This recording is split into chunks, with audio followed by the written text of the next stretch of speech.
Hey guys, welcome back. Now I got a question on a previous video where I was showing off my Umarex hammer, the 51 caliber big bore air rifle, and there was a question concerning how do I get my tanks filled as far as my SCBA tanks and how much does it cost. So I figured I'd give a little bit about my, do a quick video about my tanks, and I just went by the dive shop today to have them refilled. So real quickly, as far as how this works, these are fire department surplus SCBA tanks that are used for breathing air. I bought them used off of eBay. So there are a few things you have to know before you go that route as opposed to buying new tanks. Now we're upside down here, so I'm going to turn this guy around so that you can see that one of the issues is with these fiberglass tanks is date of manufacture. They're only good for about 10 to 15 years, depending on the manufacturer specs. You got to look it up, but DOT says that these things are only good themselves for 15 years. Now there is a process in which they can be recertified at the factory for another 15, but you may want to look into that because that does not always suit all people. As far as having them filled. These tanks are made by Scott, but there's other manufacturers like MSA. And if you look around for used tanks, you're going to see some of the manufacturers that are out there. If you guys are former fire department or fire department, you may know a lot more about these things than I do. So the big deal is that you have to check the date. These were manufactured in 2010, which means that they will be good to go until 2025, basically, right? So with 15 years, I have about 4 more years worth of certified life in these tanks. The other thing is that they have to have a hydrostatic test, and that test is only good for 5 years, and it depends, 3 to 5 years. So here we can see that these tanks were tested in 2019 also for this one. So these tanks are technically good into 2024. However, one thing you must know is that the facility that did the hydrostatic testing has to have a current license, meaning they could have performed this test and then let their license lapse. And if the license itself has lapsed, that when whatever dive shop, if they're really on their game, they're going to actually look these up to make sure that the license is current. So you can actually have testing done and buy tanks, and they could still not be good because the facility the facility that did the hydrostatic testing no longer carries their license, which means that even though the date is good, if they can't double check that license in the system, and there's a DOT computer system that, they'll actually look it up. Now, the dive shop where I go actually looks all of this up to confirm it. But once they get to know you and they can see the date, then you're good to go. You're in the system already. But the first time I went there, they actually ran it through the system to confirm that this facility still had their current license.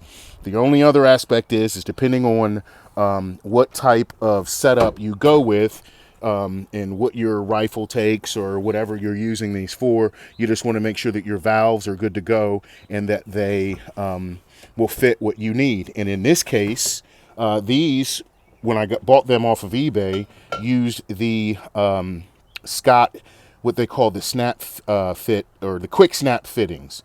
And I'm trying to think of their proprietary name that they have for this, because even though this looks like a normal quick disconnect, they call it snap fit, I believe, or something of that nature. So in either event, for most people, this won't work, and especially if you're trying to fill an air gun. So you're going to have to either change the valve or make sure that you get a valve that you need right off the bat. I had to learn that lesson the long way, in which I bought these tanks, thought I was good to go, and ultimately, once I started researching, I had to replace the valve. But that was not difficult to do. These are used valves that I was able to get. And you can see most of them will have as far as the valve does have a gauge on there. And the other thing that I'll tell you is that it is hard for me to get the dive shop to get these puppies up to 4,500 PSI. And the main reason is that they They get really hot when you fill them up, and it kind of gradually cools down. And if they fill it to 44, by the time it cools down, it ends up at around 4,000. Now, I use a booster pump, so this is not that big of a deal, but I wouldn't mind getting it filled completely to 4,500 psi. And on that note, I have a friend who is a firefighter who tells me, hey, just come by on specific dates when he's there, and that he'll fill the tanks. I've yet to take advantage of that, but I may, because the other aspect is it costs me about $20 a piece to fill these. So filling both of these tanks was a total of $40 to fill them both, $20 a piece. Now, my original plan was to use my Umarex air compressor to fill my gun and only use these to top it off. However, that air compressor went back to the factory, and I'm waiting on whatever shipping container coming from China has my new air compressor in. But I think at the end of the day, probably by the end of the summer, I'll probably end up buying one of those $1,500 air compressors that are rated to actually fill this tank. And when I say $1,500, that is basically cheap, and it's not clean, meaning the air that I get from the dive shop is really clean, filtered air without a lot of moisture in it. And that's a lot better for your gun, because this stuff was actually made to breathe, to where most people who use them for air guns or airsoft guns or paintball guns or anything of that nature, they don't always get the cleanest air for some of the cheaper compressors.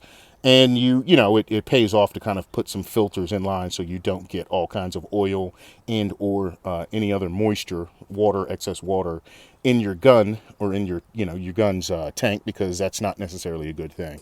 So that's a little bit about how I go through the process of getting my tanks filled.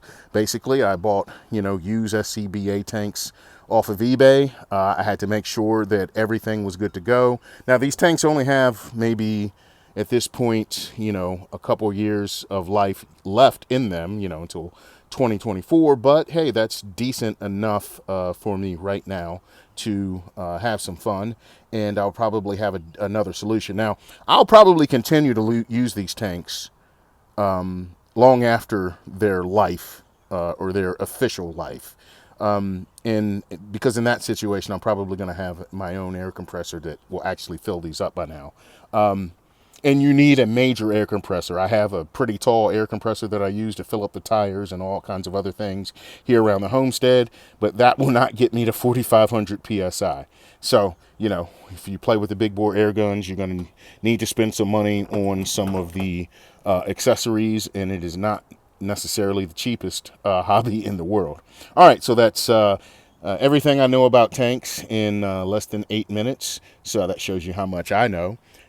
But hey, it's enough to do some shooting. So I've got both of these puppies filled up. I've got my booster pump, which works like a charm. So I'm ready to do some more shooting. You guys have a good one. Hope it was helpful.